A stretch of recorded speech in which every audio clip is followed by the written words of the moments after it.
Udara pagi itu masih dingin ketika Raka mendorong gerobak bakso ayahnya melewati jalan-jalan sempit kampung. Roda gerobak itu sudah tua, bunyinya berdecit, seakan menjerit minta diganti. Tapi di balik bunyi itu, ada irama perjuangan yang setiap hari ia dengar sejak kecil. Raka baru berusia 17, tapi tangannya sudah terbiasa mengaduk kuah panas dan menghafal jalanan tempat pelanggan setia mereka menanti. Ayahnya, Pak Darto, selalu bilang, "Kita mungkin miskin harta, Kak, tapi jangan sampai miskin mimpi." Kalimat itu terus menggema di benaknya, seperti nyanyian yang menenangkan di tengah kerasnya hidup. Hari itu mereka menuju sebuah kawasan elit, komplek perumahan megah yang seperti dunia lain. Rumah-rumahnya tinggi menjulang, pagar-pagarnya seperti benteng istana. Setiap kali lewat sana, Raka merasa kecil. Tapi Pak Darto tetap melayani dengan senyum tulus, meski seringkali tak dipandang mata. "Orang kaya juga manusia, Kak. Kita jual rasa, bukan harga diri," ucap ayahnya, sembari menyusun mangkuk-mangkuk plastik di atas gerobak. Ketika sedang melayani seorang satpam, suara klakson keras memecah suasana. Sebuah mobil sport berwarna merah menyala berhenti tepat di depan gerobak mereka. Dari dalamnya turun seorang pria berjas mahal dan kacamata hitam. Namanya Raymond, pemilik beberapa perusahaan properti di Jakarta. Ia turun dengan wajah masam dan langsung menunjuk ke arah gerobak. "Singkirkan itu, bau bakso ini bikin jijik. Tempat ini untuk orang berkelas, bukan pemulung." Pak Darto menunduk, berusaha bersikap sopan. Tapi Raka mengepalkan tinju, darahnya mendidih. Ia memandang Raymond lurus-lurus, namun sebelum bisa membuka mulut, ayahnya menahan lengan Raka. "Sabar, nak," bisiknya pelan. Namun Raymond tak berhenti. Ia menatap Raka dan tertawa sinis. "Kau ini siapa? Anak bakso? Mau jadi apa nanti? Jual gerobak keliling? Dunia ini bukan untuk orang rendahan seperti kalian." Kata-kata itu menghantam dada Raka lebih keras dari apapun. Lebih tajam dari pisau, lebih panas dari kuah mendidih. Di matanya, dunia seakan runtuh. Ia ingin membalas, ingin meneriakkan sesuatu, tapi lidahnya keluh. Ia hanya bisa menatap Raymond pergi, meninggalkan jejak ban mobil mahalnya di aspal, seakan menginjak-injak harga diri mereka. Malam harinya, Raka duduk diam di teras rumah petak mereka. Di tangannya, ia memegang selembar kertas berisi coretan-coretan rencana bisnis, mimpinya membangun sebuah aplikasi makanan berbasis teknologi. Itu adalah ide yang ia simpan rapat-rapat, takut dicemooh. Tapi kini, setelah dihina sekejam itu, ia merasa waktunya berubah telah tiba. "Aku akan buktikan, iya. Suatu hari nanti, aku akan buat dia menunduk," bisiknya, nyaris tak terdengar. Pak Darto duduk di sampingnya, menyeruput teh manis dari cangkir retak. Ia mengusap kepala Raka dan tersenyum, walau matanya sembab. "Mimpi itu gratis, Kak. Tapi mewujudkannya harus dibayar dengan lelah dan luka. Kamu siap?" Raka mengangguk. Tak lagi sebagai anak tukang bakso, tapi sebagai pemuda yang baru saja membakar bara tekad di dalam dadanya. Dan malam itu, di tengah bisingnya cicak dan radio tua tetangga, seorang anak muda menulis sejarahnya sendiri. Dari sebuah gerobak bakso reyot yang pernah dihina, akan lahir seorang triliuner yang namanya akan mengguncang dunia. Pagi berikutnya, langit mendung menggantung rendah seperti mencerminkan perasaan Raka yang masih terguncang. Meski kata-kata Raymond terus berputar di kepalanya, ia tetap mendorong gerobak bersama ayahnya. Hari ini mereka kembali ke komplek elit itu, meski ada keraguan di langkah Raka. "Kita harus tetap jualan, Kak. Rasa malu nggak bisa buat dapur ngebul," kata Pak Darto, seolah tahu isi hati anaknya. Tapi bagi Raka, setiap tikungan menuju komplek itu kini terasa seperti menuju medan pertempuran. Mereka berhenti di sebuah tikungan dekat taman perumahan, tempat beberapa pembantu rumah tangga biasa menunggu untuk membeli bakso. Pak Darto mulai meracik mangkuk pertama, sementara Raka memandang ke arah gerbang rumah Raymond. Rasa ingin membalas masih menggelegak, namun ia tahu ia bukan siapa-siapa. Suara tawa dari kejauhan membuatnya menoleh. Raymond sedang bersantai di beranda bersama teman-temannya, sesekali menunjuk ke arah gerobak mereka sambil tertawa terbahak-bahak. Raka menunduk, namun telinganya menangkap suara Raymond yang disengaja keras. "Itu dia, anak bakso kemarin. Aku yakin dia cuma bisa dorong gerobak seumur hidupnya.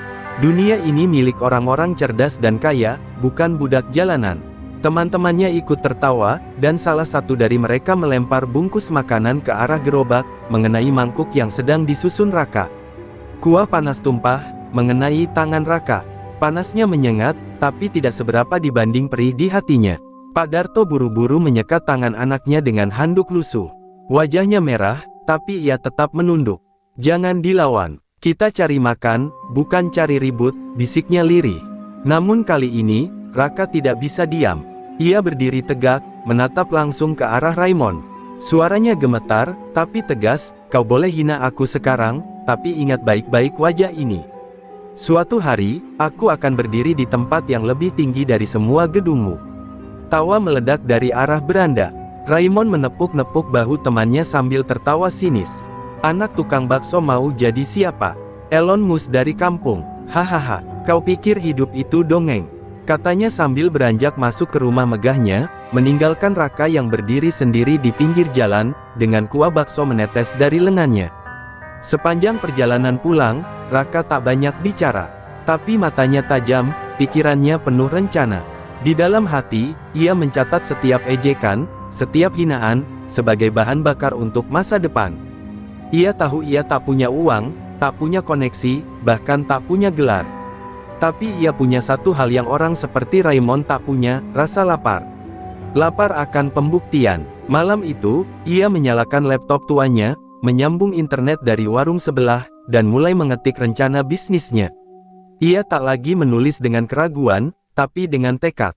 Ia mulai mencari tahu tentang aplikasi makanan, tren teknologi, dan investor pemula. Dunia yang dulu terasa jauh kini mulai terbuka perlahan-lahan di depan matanya. Di luar, hujan turun pelan, membasahi atap seng rumah mereka. Tapi di dalam kamar sempit itu, seorang anak tukang bakso tengah menyalakan cahaya kecil, cahaya yang akan membimbingnya dari jalanan ke puncak kejayaan. Dan di balik setiap tawa sinis yang menghina, Raka sedang mempersiapkan tawa terakhir yang paling lantang.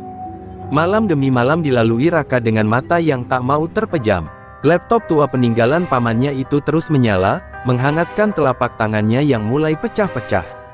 Ia belajar segala hal yang bisa ia akses gratis, coding dasar, manajemen bisnis, cara membuat proposal startup.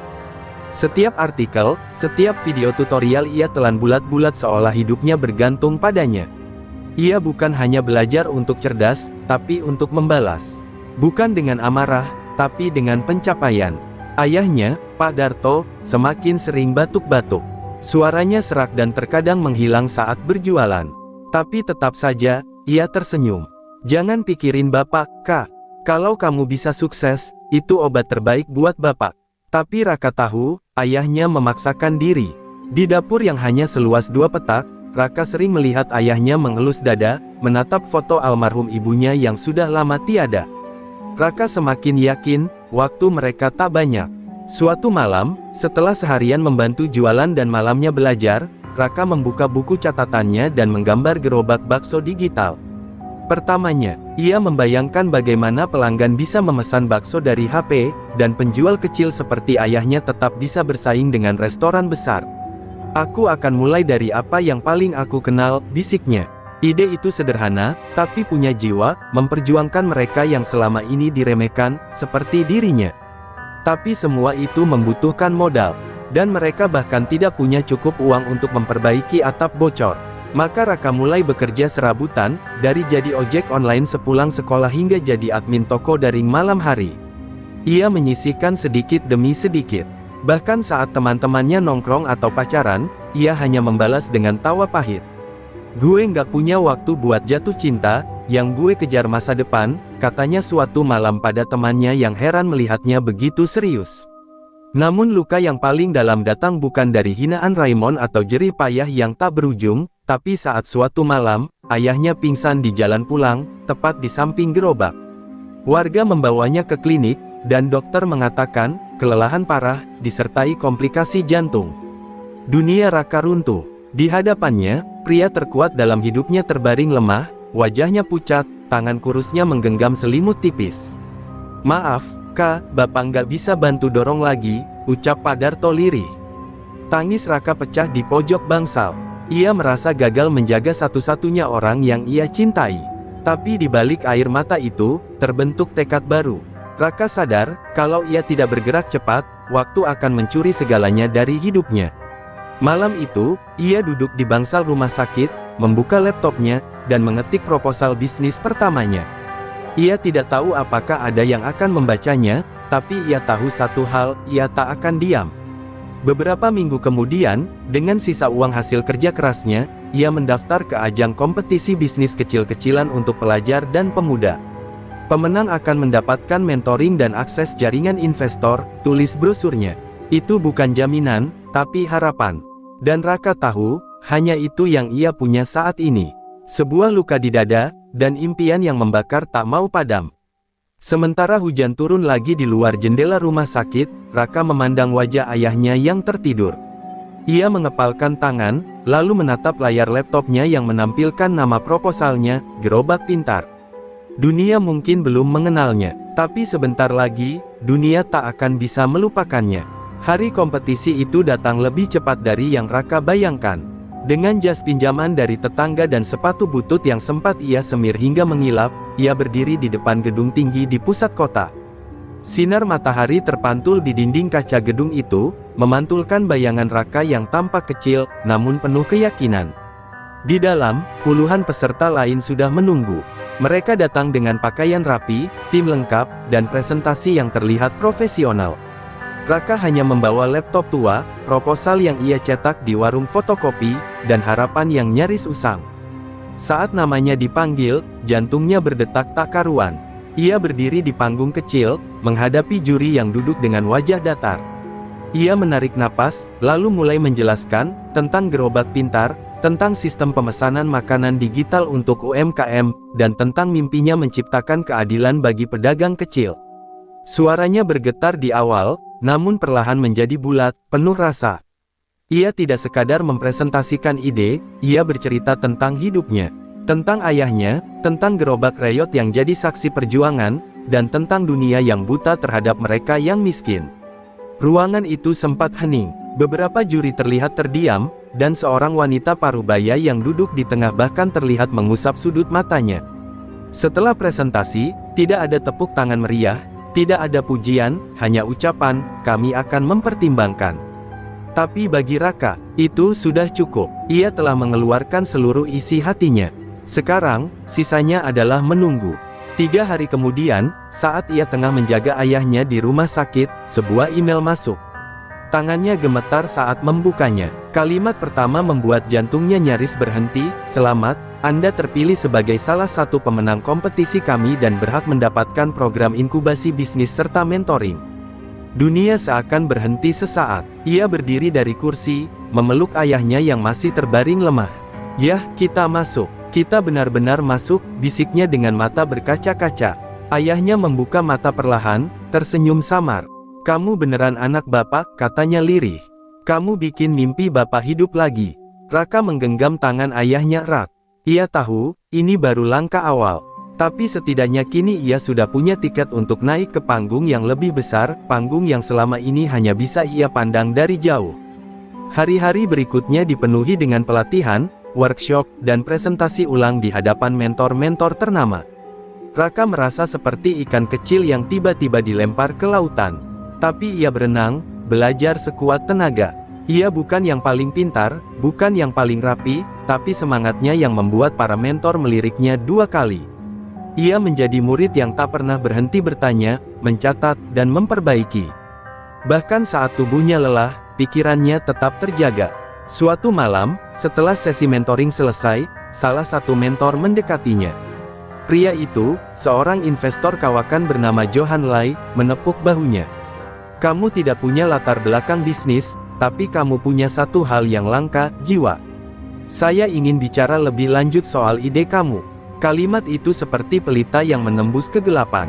Mungkin, untuk pertama kalinya, seseorang dari dunia atas melihatnya sebagai seseorang, bukan sekadar anak tukang bakso.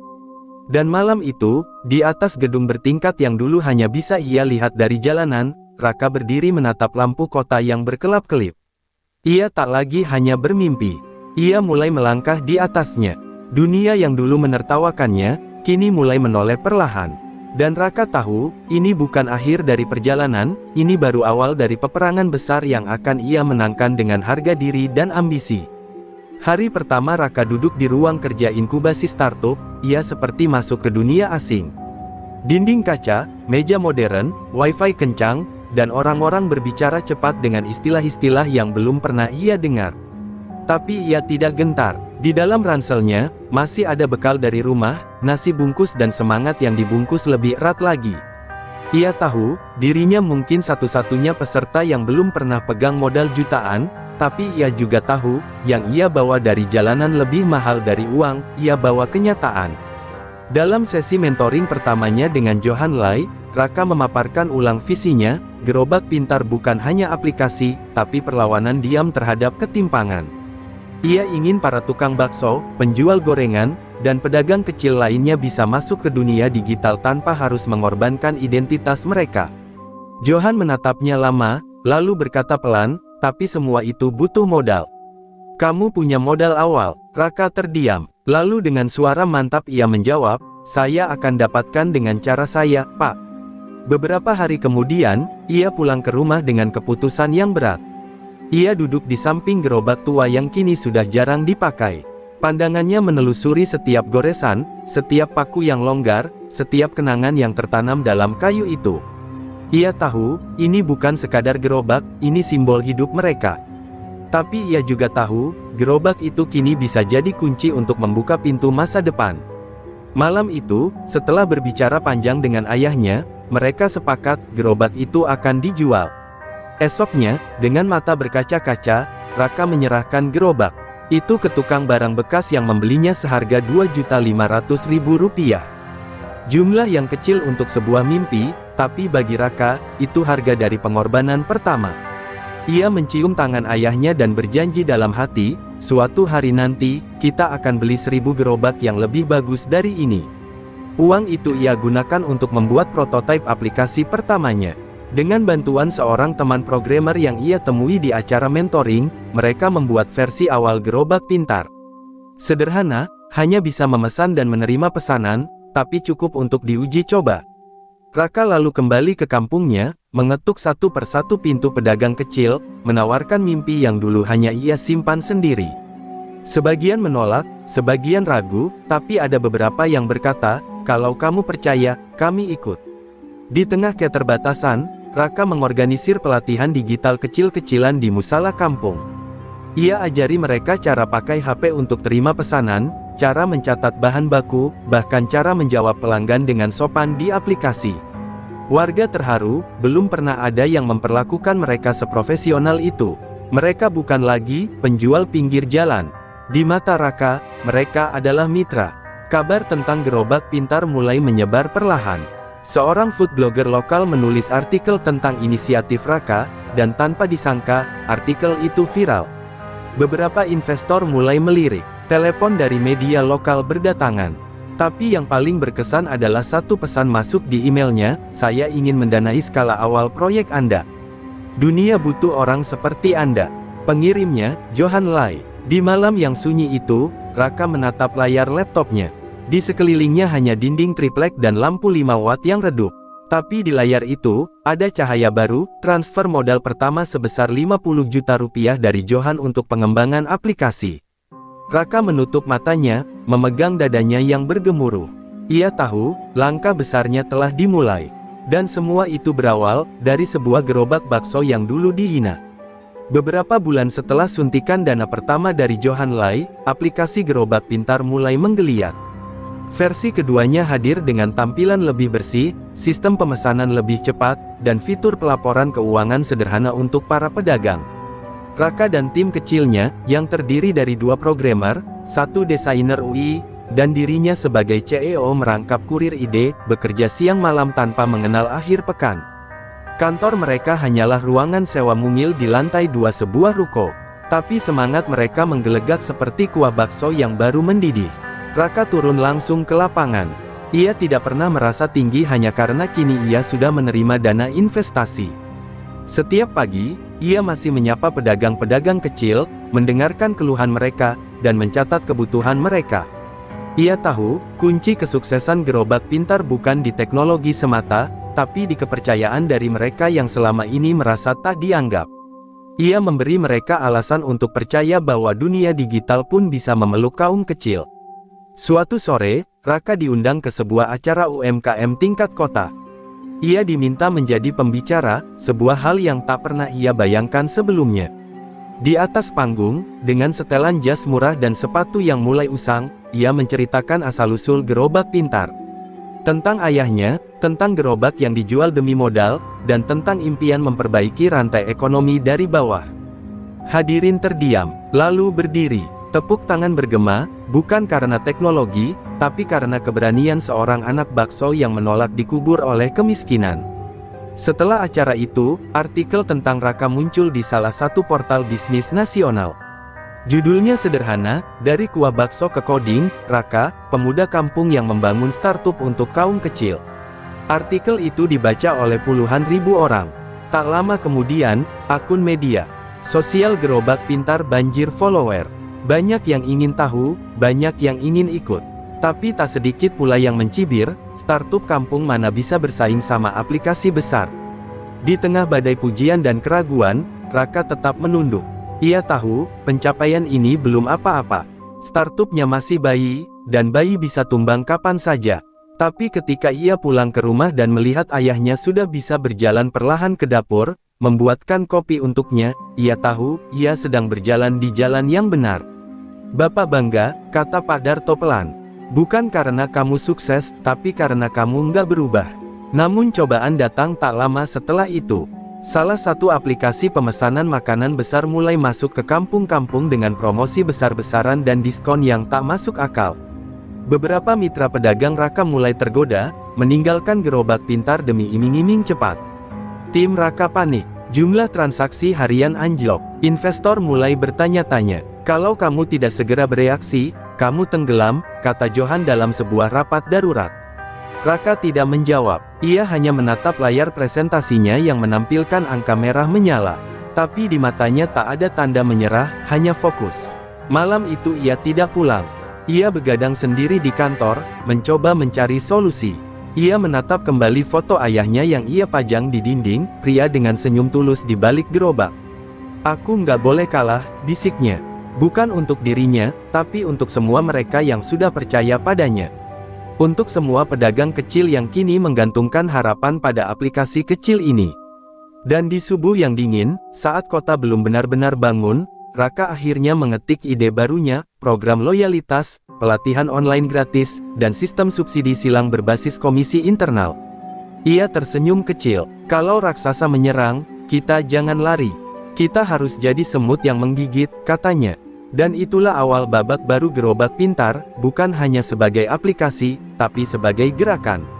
Pagi itu, layar ponsel para pedagang kecil di kampung-kampung menampilkan notifikasi dari aplikasi besar yang mulai mendominasi pasar, diskon 70% untuk 100 pembeli pertama, gratis ongkir tanpa batas, dan cashback langsung tunai.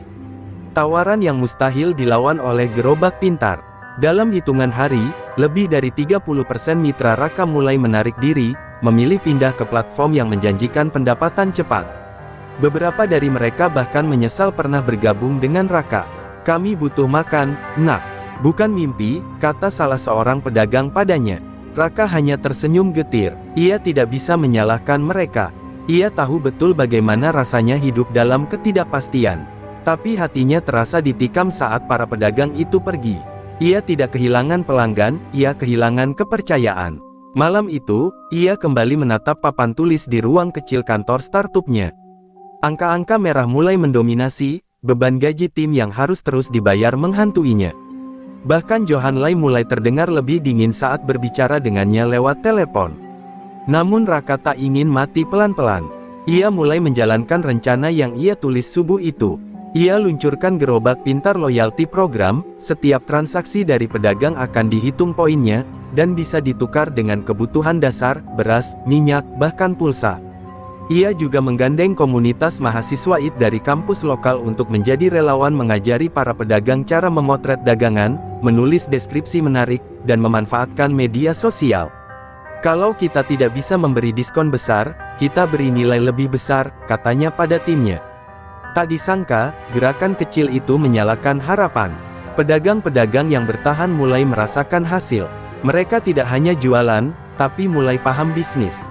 Seorang ibu penjual gorengan bernama Bu Narti bahkan viral setelah videonya mempromosikan dagangannya dengan gaya lucu tersebar di TikTok. Di bawah videonya tertulis, "Mitra Gerobak Pintar, Gorengan Level Sultan." Dalam semalam, pesanan ke warung Bu Narti melonjak. Raka tahu, ini bukan kemenangan besar. Tapi ini perlawanan pertama yang berhasil. Media mulai melirik lagi. Kali ini bukan hanya karena cerita Raka, tapi karena pengaruh gerobak pintar terhadap ketahanan ekonomi lokal. Raka diundang ke seminar nasional tentang digitalisasi UMKM. Di sana, ia bertemu kembali dengan wajah yang tak pernah ia lupakan, Raymond, anak miliarder yang dulu menghina ayahnya. Raymond kini menjadi perwakilan dari perusahaan aplikasi besar yang sedang menyerbu pasar rakyat. Tatapan mereka bersirobok, dingin, tapi penuh sejarah. "Hebat juga, Rak. Kamu masih hidup," kata Raymond sinis saat acara selesai. "Tapi percayalah, ini dunia nyata. Yang kecil akan selalu ditelan besar." Raka menatap lurus, tak goyah. "Beda kita, Ray. Kamu dibesarkan oleh warisan. Aku dibesarkan oleh luka. Dan luka yang tidak mematikan, membakar." Raymond tertawa, lalu pergi. Tapi dalam hatinya, ia tahu, Raka bukan bocah kampung biasa lagi. Malam itu, Raka menulis catatan di jurnalnya. Bukan tentang kekalahan atau kemenangan, tapi tentang keberanian bertahan ketika segalanya runtuh. Ia tahu, perang belum selesai. Ia tahu, serangan dari raksasa akan semakin brutal. Tapi satu hal yang ia percaya sepenuhnya, kekuatan bukan hanya milik mereka yang besar, tapi juga milik mereka yang tak pernah menyerah. Dan dalam hening malam, suara batuk ayahnya terdengar dari balik kamar. Raka berdiri, membuatkan teh hangat seperti biasa. Ia menyerahkan gelas itu dengan senyum. "Kita belum menang, yah. Tapi kita belum kalah juga. Dan itu cukup, untuk malam ini." Kabar tentang kisah Raka dan gerobak pintar terus mengalir deras di media sosial dan pemberitaan nasional. Ia diundang menjadi pembicara di sebuah forum entrepreneur muda yang digelar di Jakarta Convention Center, sebuah panggung yang selama ini hanya ia lihat dari layar televisi. Di sana, di hadapan ribuan pengusaha dan investor dari berbagai penjuru negeri, Raka berdiri membawa satu hal yang tak dimiliki pembicara lainnya, jiwa dari jalanan. Dengan suara yang tegas namun penuh rasa, ia membuka pidatonya bukan dengan ucapan terima kasih, melainkan dengan kisah ayahnya yang pernah dihina hanya karena menjual bakso. Ia bicara tentang ketimpangan, tentang teknologi yang seringkali meninggalkan mereka yang tidak punya modal, dan tentang keberanian untuk melawan sistem dengan solusi yang berpihak pada rakyat kecil. Ruangan itu hening. Para CEO dan konglomerat yang biasanya tak terusik, kini diam mendengar kisah seorang anak gerobak yang menolak tunduk. Namun, setelah turun dari panggung megah itu, Raka tidak disambut dengan pujian hangat dari semua pihak. Seorang investor senior menepuk bahunya dan berkata pelan, "Bagus pidatomu, tapi terlalu sentimental. Bisnis itu angka, bukan air mata." Raka hanya tersenyum tipis. Ia tahu, jalan yang ia pilih memang tidak populer. Tapi ia juga tahu, mereka yang berjalan di jalur sunyi biasanya sampai lebih jauh. Beberapa hari kemudian, Gerobak Pintar mendapat undangan resmi dari Kementerian UMKM untuk mengikuti program akselerasi nasional. Raka dan timnya diberi akses ke pelatihan intensif, koneksi ke perusahaan logistik, bahkan peluang kolaborasi dengan bank digital. Namun di balik peluang itu, Raka merasakan tekanan yang makin besar. Media mulai membanding-bandingkannya dengan startup lain yang sudah meraup triliunan. Beberapa mulai meragukan keberlanjutan model bisnis Gerobak Pintar. Berapa sih keuntungan per transaksinya? Sanggup nggak bersaing tanpa bakar uang? Sementara itu, Raymond kembali muncul. Kali ini bukan sekadar hadir, ia mengumumkan program CSR dari perusahaannya yang sangat mirip dengan Gerobak Pintar. Bedanya, dana yang mereka miliki berkali-kali lipat lebih besar. Mereka menggandeng selebriti, menggelar konser amal, dan membagi-bagikan seragam gratis untuk pedagang. Beberapa mitra Raka kembali goyah. Media mulai menulis, apakah Gerobak Pintar bisa bertahan di tengah arus modal besar? Raka terpukul, tapi tak hancur. Ia memanggil timnya, duduk bersama dalam ruang kecil yang menjadi saksi seluruh perjuangan mereka. Kita nggak bisa kalahkan mereka dengan uang. Tapi kita punya cerita, kita punya hubungan, kita punya pedagang-pedagang yang percaya, ujarnya penuh semangat. Ia lalu mengusulkan kampanye baru, gerobak bukan sekadar dagang. Sebuah gerakan sosial digital yang menyoroti kisah hidup mitra-mitra mereka, kisah nyata dari lapak, warung, dan emperan yang jarang disorot. Kampanye itu mengguncang dunia maya. Video pendek Bunarti yang dulu viral kini disusul oleh kisah Pak Manto, mantan kuli bangunan yang kini bisa menyekolahkan anaknya berkat gerobak pintar. Raka tak membalas Raimon dengan data besar atau iklan jutaan, ia membalas dengan kemanusiaan. Dan perlahan, publik mulai melihat beda, mana yang datang dengan hati, mana yang datang dengan strategi. Di malam puncak kampanye, Raka kembali naik ke panggung. Tapi kali ini, bukan di aula besar, melainkan di lapangan kecil kampung tempat ia dibesarkan. Di sana, di tengah tenda sederhana dan lampu seadanya, puluhan pedagang berkumpul, membawa gerobak dan dagangan mereka. Di bawah bintang-bintang yang redup, Raka berbicara, "Selama kalian masih berdiri, aku akan tetap berdiri. Gerobak kita kecil, tapi hati kita besar." Dan tepuk tangan paling tulus pun menggelegar malam itu, tanpa sponsor, tanpa panggung gemerlap, tapi penuh makna. Di tengah semangat yang mulai membara kembali, satu kabar buruk datang menyayat ketenangan Raka. Ayahnya, Pak Darto, tiba-tiba ambruk di depan warung kecil mereka. Raka yang sedang dalam perjalanan menuju rapat dengan perwakilan kementerian langsung membatalkan segalanya dan meluncur pulang.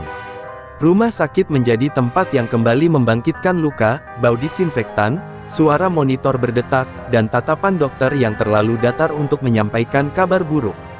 "Ayah Anda butuh penanganan intensif, ada penyumbatan di jantungnya. Harus segera operasi," kata sang dokter tanpa banyak basa-basi. Raka terdiam di bangku tunggu. Dunia yang sedang ia bangun seolah-olah kembali retak. Semua pencapaian, semua tepuk tangan, semua sorotan media, rasanya tak ada artinya saat melihat ayahnya terbaring lemah dengan selang di hidung. Dan yang lebih menyesakkan, biaya operasi itu jauh di luar kemampuan finansial Raka saat ini. Semua dana gerobak pintar masih terkunci dalam pengembangan dan distribusi. Ia menolak mengambil Rp1 pun untuk kepentingan pribadi. Tapi sekarang, harus memilih, ayahnya, atau perusahaannya. Dalam keputusasaan, Raka mengambil langkah yang tak pernah ia bayangkan. Ia menghubungi Raimon. "Kalau kamu mau hancurkan gerobak pintar, silakan. Tapi bantu ayah saya dulu," ucapnya lirih. Di ujung telepon, Raimon tertawa pendek. "Aku suka lihat kamu begini, Rak. Akhirnya kamu sadar, dunia ini tentang uang." Tapi beberapa jam kemudian, entah karena simpati atau ingin mempermalukan, Raimon mengirimkan transfer dana untuk operasi Pak Darto, disertai pesan dingin, "Bayar dengan caramu. Atau serahkan semuanya padaku." Operasi berjalan lancar, tapi beban di hati Raka justru makin berat. Ia duduk di samping ayahnya yang masih belum sadar penuh. "Maaf, Yah, aku pakai bantuan orang yang pernah hina Bapak. Aku janji, ini terakhir kali," bisiknya. Tangannya menggenggam tangan tua ayahnya yang mulai keriput. Dalam hatinya, rasa bersalah bertarung dengan rasa cinta, dan keduanya menyisakan luka yang dalam. Ketika Pak Darto sadar, Raka mencoba tersenyum, menyembunyikan semua rasa pahit. Namun, ayahnya justru menatap dalam dan berkata, "Jangan biarkan aku jadi alasan kamu menyerah. Kalau harus pilih, pilih yang bisa selamatkan lebih banyak orang. Aku hanya satu." Kalimat itu menghantam dada Raka lebih keras dari pukulan apapun. Ia tahu, ayahnya memberi restu, tapi juga mewariskan beban, untuk tetap berdiri, meski darah sendiri jadi taruhan. Dalam beberapa hari, Raka kembali ke kantor. Sorot matanya lebih tajam. Ia mulai menyusun strategi baru, memikirkan skala nasional, ekspansi ke kota-kota besar. Tapi satu hal berubah, ia kini membawa luka yang lebih dalam, dan setiap langkahnya seperti menjejak di atas bara. Ia tahu, bantuan Raimon punya harga. Dan cepat atau lambat, pria itu akan menagihnya. Tapi untuk saat ini, Raka hanya ingin satu hal, menjadikan gerobak pintar bukan lagi startup pinggiran, tapi sistem yang tak bisa dipatahkan, bahkan oleh raksasa manapun. Ia menatap keluar jendela, ke langit yang mulai mendung. "Aku akan bayar semua, dengan kemenangan," bisiknya. Dan angin yang berhembus membawa janji itu ke seluruh jalanan yang dulu menjadi tempat perjuangannya dimulai. Raka tahu hari itu akan datang, hari ketika utang moral pada Raimon berubah menjadi jerat. Dan benar saja, undangan dari Raimon datang dalam bentuk amplop hitam mewah. Isinya bukan sekadar undangan makan malam, tapi semacam ultimatum halus, bergabung dengan perusahaan raksasa milik keluarga Raimon sebagai anak perusahaan, atau bersiap dilibas abis. Kamu sudah tahu siapa yang punya pasar, siapa yang punya sistem, siapa yang punya uang, bunyi surat itu. Raka meremas kertas itu dengan tangan gemetar, bukan karena takut, tapi karena amarah yang sudah lama terpendam. Dalam pertemuan mereka di restoran bintang 5 itu, suasana penuh ketegangan. Raimon tersenyum tenang sambil menyeruput wine, seolah-olah dunia ada dalam genggamannya. Kamu punya idealisme, Rak. Tapi idealisme itu tidak bisa beli server, tidak bisa bayar gaji tim kamu.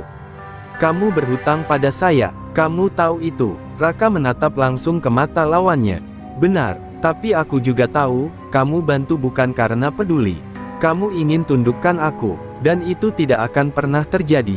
Raimon tertawa kecil, lalu menyodorkan dokumen akuisisi. Kalau kamu tidak tanda tangan sekarang, kami akan mulai kampanye anti gerobak pintar minggu depan. Kami akan tarik semua pedagang yang tersisa. Kami akan beli loyalitas mereka. Bahkan mungkin kami bisa korek masa lalu ayahmu. Jangan buat ini jadi jelek, Rak. Di titik itu, darah Raka mendidih. Ia berdiri, merobek dokumen itu di hadapan Raimon. Silakan mulai perangmu, Raimon. Tapi ingat, kamu sedang melawan seseorang yang sudah kehilangan segalanya sekali. Dan orang seperti itu, tidak pernah takut kehilangan lagi. Keesokan harinya, serangan dimulai. Media online tiba-tiba memberitakan dugaan manipulasi data oleh gerobak pintar. Akun media sosial mereka dibanjiri komentar negatif dari bot dan buzzer. Beberapa pedagang melapor diintimidasi agar keluar dari aplikasi. Bahkan kantor kecil mereka dilempari batu oleh orang tak dikenal. Tim Raka ketakutan. Kita harus mundur, ini sudah gila, ujar salah satu programmernya. Tapi Raka justru semakin teguh. Kalau kita mundur sekarang, semua ini sia-sia. Kita lawan, dengan apapun yang kita punya. Raka kemudian meluncurkan kampanye tagar gerobak bersatu, gerakan solidaritas para mitra untuk membela aplikasi ini dari ketidakadilan. Dalam waktu singkat, video para pedagang kecil yang menceritakan perubahan hidup mereka viral. Mereka bukan influencer, bukan artis, tapi suara mereka nyata. Masyarakat mulai bersimpati. Seorang jurnalis independen bahkan menelusuri dan membongkar skema licik kampanye hitam yang dilancarkan oleh Raimon. Kebenaran mulai naik ke permukaan. Namun, Raimon tak tinggal diam. Ia menggelontorkan dana besar untuk membuat aplikasi tandingan bernama Rakyat Jaya, dengan antarmuka yang menjiplak gerobak pintar. Mereka bahkan memakai iklan dengan narasi patriotik, seolah merekalah pahlawan ekonomi kerakyatan. Raka sadar, ini bukan lagi sekadar persaingan bisnis, ini perang ideologi, siapa yang benar-benar berpihak pada rakyat, dan siapa yang sekadar memakai mereka sebagai alat. Di tengah situasi penuh tekanan itu, Pak Darto yang sudah mulai pulih datang ke kantor kecil Raka.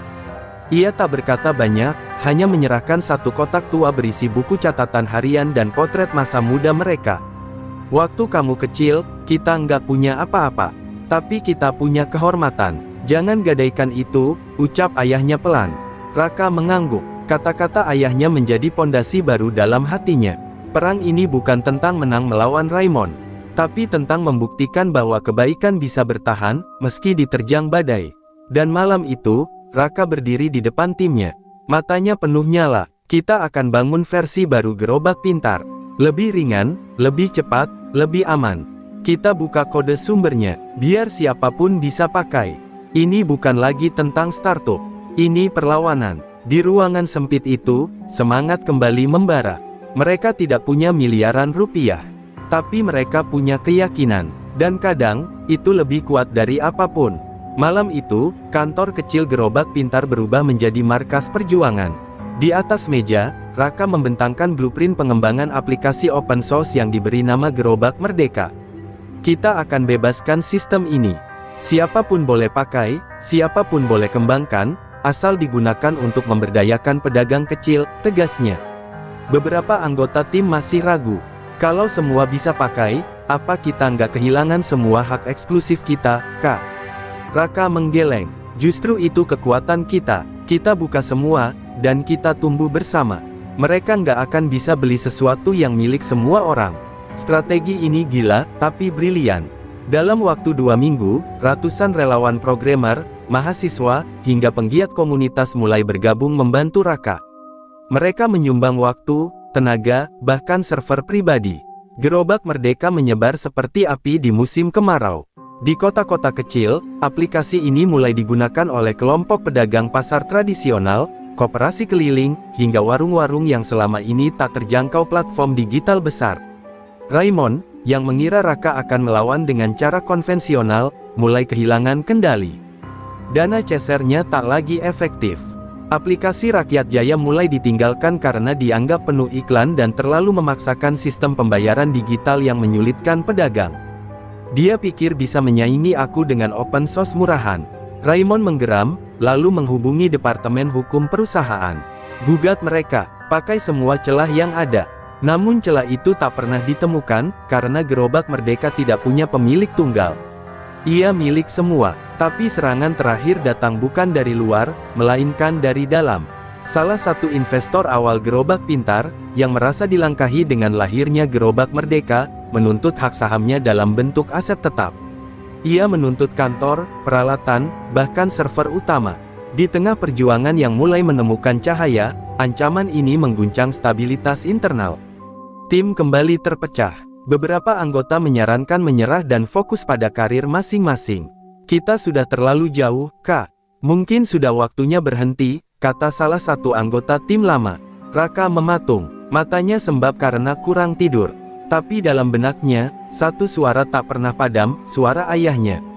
Jangan gadaikan kehormatan kita. Ia lalu berdiri di depan timnya, menatap satu persatu wajah mereka. Kalau kalian mau pergi, aku tidak akan tahan. Tapi aku akan lanjut, sendiri pun tidak apa-apa, karena aku tidak bangun bisnis. Aku bangun harga diri. Hening menyelimuti ruangan, dan perlahan, satu demi satu mereka kembali duduk. Kami di sini bukan karena uang, Kak. Kami di sini karena kamu nggak pernah ninggalin kami. Untuk membayar gugatan itu, Raka melelang satu-satunya aset pribadinya, tanah kecil warisan ibunya di pinggiran kota. Ia menangis saat menandatangani akta jual beli. Tapi ia tahu, perjuangan selalu butuh pengorbanan. Dan di titik ini, ia tidak lagi memperjuangkan hanya ayahnya atau dirinya, ia memperjuangkan wajah-wajah kecil di lapak-lapak yang selama ini tak punya suara. Di hari terakhir batas waktu gugatan, Raka mengirim email balasan kepada kuasa hukum investor, ambillah yang kau mau. Tapi kau tidak akan pernah bisa mengambil semangat kami. Di hari yang sama, sebuah video viral muncul, seorang pedagang bakso keliling di desa kecil sedang menunjukkan cara menggunakan Gerobak Merdeka sambil tersenyum bangga. Sekarang saya bisa tahu lokasi ramai, tahu harga bahan baku, dan bisa jualan ke kantor desa, ucapnya polos. Raka menonton video itu sendirian di kantor yang hampir kosong. Matanya berkaca-kaca. Ini, lebih dari cukup, bisiknya. Dan untuk pertama kalinya sejak perang itu dimulai, ia merasa damai, bukan karena menang, tapi karena tidak menyerah. Seminggu setelah keputusannya melelang tanah warisan ibu, Raka duduk di depan warung bakso tua milik almarhum Pak Darto. Warung itu sudah lama tutup, tapi malam itu ia membuka pintunya perlahan, menyalakan lampu redup yang masih menyala di sudut dapur. Aroma kuah kaldu seakan masih tertinggal di dinding-dinding kayu. Di tempat itulah semuanya bermula. Di sanalah ia belajar tentang harga diri, tentang kerja keras, dan tentang arti menjadi manusia yang tidak menyerah walau dihina, diinjak, bahkan ditertawakan. Sementara itu, di luar sana, Gerobak Merdeka terus menyebar dengan kecepatan tak terduga. Relawan-relawan membentuk komunitas lokal yang membantu pedagang baru belajar teknologi. Anak-anak muda menciptakan fitur-fitur tambahan, dari pencatatan keuangan sederhana hingga peta rute jualan. Sebuah universitas negeri bahkan mengangkat proyek Raka sebagai studi kasus nasional dalam kuliah kewirausahaan. Dan tanpa ada investor besar, tanpa gedung tinggi, tanpa konferensi mewah, aplikasi itu tumbuh seperti akar, diam-diam namun mengakar kuat di mana-mana. Sebuah surat elektronik masuk ke email Raka, berasal dari Lembaga Internasional Pemberdayaan UMKM yang berbasis di Swiss. Mereka ingin memberi penghargaan kepada Gerobak Merdeka atas kontribusinya dalam mendorong transformasi digital sektor informal. Lebih dari itu, mereka menawarkan hibah senilai 5 juta euro untuk mengembangkan sistem pelatihan dan logistik berbasis teknologi. Raka membaca email itu sambil menggenggam foto Pak Darto. Kita nggak kalah, ya. Kita hidup, dan dunia akhirnya melihat, bisiknya lirih. Sementara itu, Raymond menerima laporan bahwa saham perusahaannya merosot drastis setelah laporan investigasi independen membongkar praktik kotor mereka. Investor besar menarik dukungan, dan kepercayaan publik runtuh. Dalam konferensi pers yang penuh tekanan, wajah Raymond terlihat lebih tua dari usianya. Ini hanya fase. Kami akan kembali, katanya kepada wartawan. Tapi semua orang tahu, badai sudah menghancurkan kerajaannya dari dalam. Ketika Raka tampil dalam forum internasional di Jakarta sebagai pembicara utama, ia tidak memakai jas mahal atau dasi sutra. Ia memakai kemeja putih polos, celana kain lusuh, dan sepatu usang yang pernah ia pakai saat masih mengantar bakso bersama ayahnya. Di atas panggung, ia tidak berbicara tentang omset atau valuasi. Ia bercerita tentang bagaimana anak tukang bakso dihina oleh miliarder, dan memilih membalas bukan dengan dendam, tapi dengan karya dan keberanian untuk tidak menyerah. Seluruh ruangan berdiri dan bertepuk tangan lama setelah pidatonya selesai. Beberapa orang menitikkan air mata. Di layar raksasa, muncul wajah-wajah pedagang kecil dari berbagai pelosok Indonesia, tersenyum sambil mengangkat ponsel mereka yang menampilkan logo Gerobak Merdeka. Saat itu Raka tak bisa menahan haru. Ia bukan lagi anak yang malu pulang karena dihina. Ia adalah simbol bahwa siapapun bisa bangkit, jika cukup berani untuk berdiri di atas luka sendiri. Sepulang dari forum itu, Raka tidak langsung pulang ke rumah. Ia berjalan kaki menuju taman kota, tempat ia pernah duduk termenung setelah dihina oleh Raymond dulu. Di bangku yang sama, ia kini duduk sambil menatap langit malam. Aku tidak menjadi triliuner karena uang. Aku menjadi triliuner karena kepercayaan, dan itu tidak bisa dibeli, ucapnya pada diri sendiri. Di belakangnya, seorang anak kecil menghampiri, menjajakan bakso keliling dengan gerobak kecil. Mau beli, Kak? Tanyanya ceria. Raka tersenyum lebar, lalu mengangguk. Mau, dong, tapi boleh lihat aplikasimu dulu. Anak itu membuka ponselnya dengan bangga, logo Gerobak Merdeka terpampang di layar. Dan malam itu, di tengah hiruk-pikuk kota, Raka tahu perjuangan belum selesai. Tapi arah sejarah sudah berubah. Raymond duduk di kursi kulit mewah di lantai tertinggi gedung perusahaannya, namun untuk pertama kalinya, ruangan itu terasa dingin dan asing. Di tangannya, selembar surat dari Dewan Direksi, kami tidak lagi percaya pada kepemimpinan Anda. Surat itu bukan sekadar pemecatan, itu vonis. Ia, yang dulu dijuluki Raja Muda Dunia Usaha, kini terlempar dari tahtanya sendiri. Sahamnya dibekukan, aset-asetnya diaudit, dan media menjadikannya simbol kerakusan korporat yang kalah oleh semangat rakyat kecil. Ia meremas surat itu, mencoba menahan amarah, tapi rasa hancur di dadanya tak bisa ia sembunyikan. Kabar kejatuhan Raymond menyebar lebih cepat dari apapun. Televisi nasional menayangkan berita tentang penyelidikan besar-besaran atas dugaan praktik monopoli, penggelapan pajak, hingga intimidasi terhadap UMKM. Satu persatu, rekan bisnis yang dulu menyanjungnya mulai menjauh. Teleponnya sunyi, emailnya kosong. Ia mencoba menghubungi seorang jaksa kenalan lamanya, tapi jawabannya hanya dingin, "Maaf, saya tidak bisa membantu kali ini." Dunia Raymond runtuh bukan karena dijatuhkan orang lain, tapi karena ia membakar jembatan-jembatannya sendiri. Di sisi lain, Raka justru diundang oleh Menteri Koperasi dan UMKM untuk berdialog langsung dengan Presiden. Ia menyampaikan ide besar, membentuk ekosistem digital nasional berbasis koperasi, dengan Gerobak Merdeka sebagai pondasi awal. Presiden terkesan, dan memutuskan memberi dukungan penuh dalam bentuk regulasi, pelatihan, serta akses pembiayaan bagi para pelaku UMKM. Kita sedang menyaksikan kebangkitan rakyat kecil yang sesungguhnya, ujar Presiden di hadapan pers.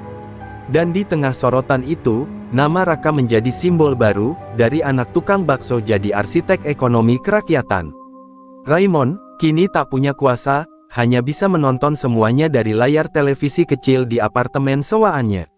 Hidup mewahnya telah hilang, pengawal, sopir pribadi, apartemen penthouse, semua dijual untuk membayar pengacara dan denda. Ia menatap layar kosong, lalu mengalihkan pandangan ke foto lamanya bersama ayahnya yang kini sudah meninggal. Aku cuma mau jadi besar, ayah. Tapi aku lupa caranya jadi manusia, gumamnya pelan. Untuk pertama kalinya dalam hidupnya, Raymond merasa sepi dan bersalah. Sementara itu, Raka kembali ke kota kelahirannya, diundang oleh pemerintah daerah untuk menghadiri peresmian pasar rakyat digital, sebuah pasar modern berbasis teknologi namun berjiwa tradisional. Saat ia tiba, puluhan pedagang menyambutnya dengan pelukan dan air mata. Di sana, ia bertemu anak kecil penjual bakso tempo hari. Kini, anak itu memakai rompi kecil bertuliskan Mitra Gerobak Merdeka. "Terima kasih ya, Kak," ucapnya polos. Dan di sana, Raka tak bisa menahan air mata. Setelah acara, Raka menyempatkan diri duduk di bangku dekat masjid, tempat dulu ayahnya sering beristirahat sehabis berjualan. Di tangannya, ada catatan kecil milik Pak Darto yang dulu disimpan dalam kotak tua, "Kalau kau tak bisa jadi kaya, jadilah orang yang berguna. Tapi kalau bisa jadi keduanya, jangan lupakan asalmu." Kata-kata itu kini terpatri dalam hidup Raka, bukan sekadar sebagai pesan, tapi sebagai janji. Di tengah malam, Raka menulis sebuah surat. Bukan untuk pemerintah, bukan untuk media, tapi untuk Raymond. "Aku tidak pernah membencimu. Kau hanya membangkitkanku lebih cepat dari yang seharusnya. Tapi kini aku harap kau temukan jalanmu sendiri, bukan untuk balas dendam, tapi untuk menebus apa yang pernah kau hancurkan. Aku memaafkanmu." Surat itu tidak dikirim, tapi entah bagaimana, hati Raka terasa lebih ringan setelah menulisnya. Perjalanan Raka belum selesai, tapi ia tahu, pertarungan terbesarnya telah dimenangkan, bukan saat ia mengalahkan Raymond, tapi saat ia membuktikan bahwa kehormatan, keberanian, dan cinta pada sesama lebih kuat daripada kekuasaan dan uang. Dan malam itu, dengan langit penuh bintang di atasnya, Raka tahu, sang anak tukang bakso akhirnya berdiri di puncak dunia. 3 tahun berlalu sejak Gerobak Merdeka menjadi gerakan nasional. Di seluruh pelosok Indonesia, pedagang kecil kini memiliki kekuatan yang dulu hanya dimiliki oleh korporasi besar, data, akses pasar, dan kebanggaan. Di desa terpencil, hingga kota megapolitan, wajah Raka terpampang bukan sebagai selebriti atau politisi, melainkan sebagai ikon perubahan. Ia menolak semua tawaran masuk dunia politik. "Saya tidak mau jadi pemimpin dari atas. Saya ingin tetap berjalan di antara mereka," katanya saat wawancara nasional. Namun di balik keberhasilannya, Raka memendam rindu yang dalam pada ayahnya, Pak Darto. Ia kerap datang ke makam ayahnya diam-diam, membawa setangkai melati putih dan duduk berjam-jam dalam diam. "Yah, dulu aku hanya ingin buktikan bahwa hinaan orang itu salah. Tapi sekarang aku cuma ingin ayah bisa lihat apa yang kita capai," gumamnya dengan suara gemetar. Air matanya jatuh, tapi kali ini bukan karena sakit, melainkan karena rindu yang tak pernah sempat terbalas. Dalam salah satu momen istimewa, Raka diundang ke sebuah acara penghargaan internasional di Tokyo. Ia diminta berbicara tentang the power of humility in business. Saat berdiri di podium, ia tidak bercerita soal angka dan strategi. Ia justru memulai dengan kisah saat ia pernah dihina di parkiran hotel oleh seorang miliarder, saat ia hanya anak tukang bakso yang mencari keadilan. Ruangan hening. Beberapa peserta konferensi menunduk, mungkin karena merasa tersentuh, atau malu. Usai acara, seorang pria tua Jepang menghampirinya. "Kisahmu mengingatkan saya pada masa perang, saat orang-orang biasa memilih bangkit meski tak punya apa-apa." Pria itu kemudian menyerahkan sebuah kaligrafi bertuliskan Shinrai, yang berarti kepercayaan. Itu warisan terbesar dari seorang pemimpin sejati. Raka menerima gulungan itu dengan penuh rasa haru. Ia sadar, nama besarnya kini bukan miliknya sendiri, tapi milik jutaan pedagang kecil yang pernah diremehkan. Sementara itu, mantan miliarder Raymond hidup tenang di sebuah desa pesisir di Flores. Tak banyak yang tahu keberadaannya, kecuali beberapa nelayan dan anak-anak setempat. Di sana, ia mendirikan sekolah kecil gratis yang mengajarkan anak-anak cara membaca, berhitung, dan menggunakan komputer. Ketika ditanya oleh seorang jurnalis lokal mengapa ia melakukannya, Raymond hanya tersenyum pahit. Karena aku pernah kehilangan semuanya saat lupa siapa yang paling butuh aku bantu. Tanpa disadari Raka, anak-anak di sekolah itu sering menyebut namanya. Raymond membacakan cerita tentang gerobak merdeka sebagai dongeng pengantar tidur. Di balik semua kesalahannya dulu, ia kini mencoba menebus dengan cara paling sunyi, dan mungkin itulah bentuk tobat paling tulus. Ia tidak lagi ingin dikenal, tidak lagi mengejar kekuasaan. Ia hanya ingin melihat satu anak kecil tersenyum karena tahu bahwa ia punya masa depan. Raka, kini berusia 31 tahun, masih tinggal di rumah kecil sederhana dekat gang sempit tempat ia dibesarkan. Ia telah menolak lebih dari 100 penawaran investasi, karena ia tahu, ketika uang mulai bicara terlalu banyak, nurani seringkali dibungkam. Ia memilih perlahan tapi pasti. Di mejanya, tersimpan sebuah buku berjudul Dari Gerobak ke Dunia, yang ia tulis sendiri, bukan untuk dijual, tapi untuk diwariskan pada anak-anak kecil yang suatu hari mungkin akan dihina, diremehkan, dan ingin menyerah. Di halaman terakhir buku itu, hanya ada satu kalimat, kalau kau cukup kuat menahan malu, maka kau cukup kuat untuk bangkit dan mengubah dunia. Dan dengan kalimat itulah, warisan Raka, seorang anak tukang bakso, menjadi abadi. Di sebuah pagi yang tenang, langit Jakarta tampak lebih biru dari biasanya.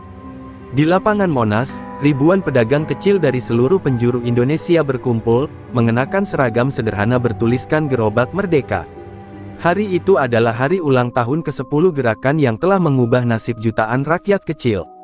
Di tengah keramaian, sebuah panggung berdiri megah dengan spanduk bertuliskan, Hari Raka Nasional, mengenang sang penggerak. Namun tidak ada satupun yang bisa menahan air mata saat pembawa acara mengumumkan, Raka Darto telah berpulang 2 hari lalu, dalam tidurnya. Kepergian Raka yang mendadak mengguncang seluruh negeri. Tak ada berita soal penyakit, tak ada kabar soal kelemahan, ia pergi seolah-olah dipanggil saat dunia sudah cukup ia ubah.